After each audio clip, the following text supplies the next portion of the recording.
Hello everyone, and welcome to Joe and Zach Survival. For those of you that watched the last video of deer hunting in the third weekend when I was up there with Zachary, at the end of that video I showed a bunch of logs that I had in a trailer that we were bringing home because I want to make a log bed this year. We've got the new addition off the tent. I want to have a nice, just a queen size bed in there, but I want to make a log one. So these are those logs. They made it out of the one trailer and into here. I've got one that's in the workshop right now. We'll take a look at that one. I don't know if that one's going to work or not, but this is like the first installment on making your own log bed.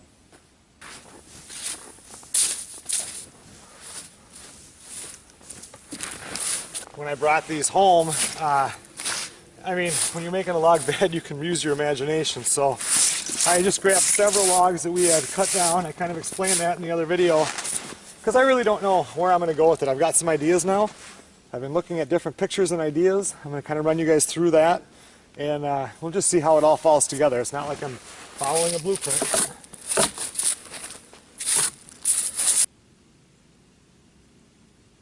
Okay, I think I'll take you guys inside the workshop here, and I'll show you that one log that I have inside here that I'm hoping will work for the top of the headboard. Okay, so this is the log that I have kind of so far chose to be the top of the headboard itself. This is an old log. I cut it down a long time ago. I have to peel it, see if it's too rotted or anything, if I can use it, but if I can, that's what I've got for an idea so far.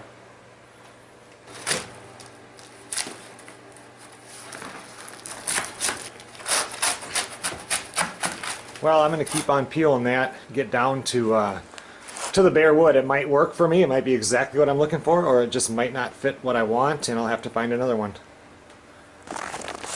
Okay, well, I'll take you guys inside, and I'm just going to show you kind of my rough ideas for what I've got going right now.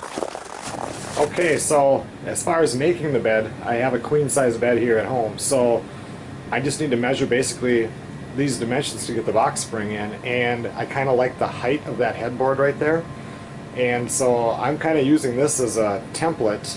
You have to make some adjustments for the logs being big, but otherwise this is basically the size of the bed.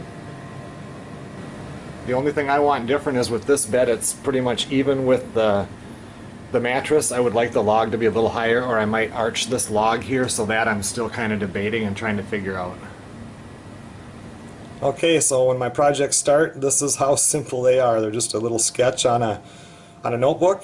I've got my dimensions, how high I want the posts on the side. It shows exactly how wide I need for a box spring. I need that inside. That's my inside dimension. My curved log, if that one will work. Go down here to the footboard. It's showing how far off the ground I want it, how high I want my posts, and everything like that. So, and remember, when I'm doing something like this, it could completely change as it goes, but for right now, at least I have a rough idea. Okay, so on my computer I have a folder that I just keep cabin ideas, different things that I like. Might be the wood floor, coloring, stone, whatever. Like this one here, I love the color and the style of those cabinets and stuff like that. So I keep a whole folder, and I do have a picture in here. This is really cool bunk beds right here. When I do build the regular cabin, definitely want to incorporate something like that in there. But anyway, here I'll show you the picture. There was my first little log bed thing that I kind of liked, but I want to do it a little bit different, and let me show you what that's going to be like. Okay, so this picture came up, and it's a little wooden bridge. It's real cute, but what I like is I kind of like how if you were to pretend that this and this were the side of the bed, and if you had a curved log up here, could be a straight one and then one in the center, and then I kind of like how this is all different. So I think I'm going to do a style something like that right now for the headboard and the footboard.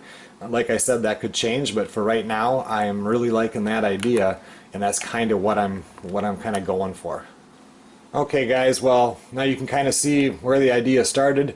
I think we'll run outside. I'm going to show you, I've kind of chosen the logs that I'm going to use for the side posters on the bed. So let's go outside and take a look.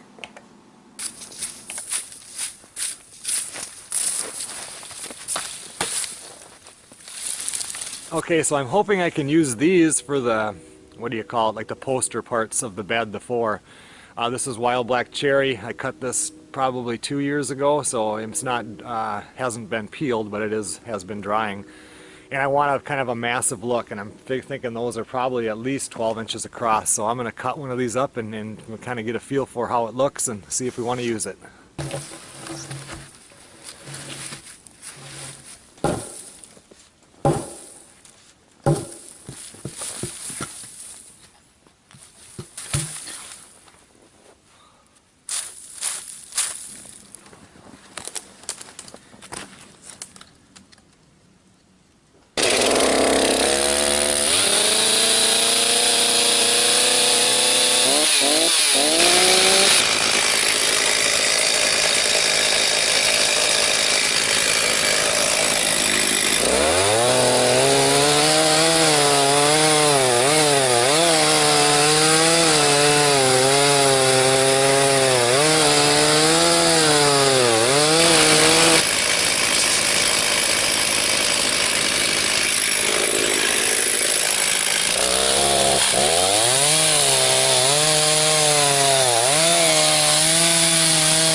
Okay, so I'm hoping, now these are within an inch, 11 and 12 inches across, so I'm hoping out of these I can use the taller two, that one and that one, for the headboard, and the smaller ones for the footboard, so, or whatever you call it on the bottom of your bed. But anyway, them things are heavy. I should have just built the bed and then built the tent addition around it.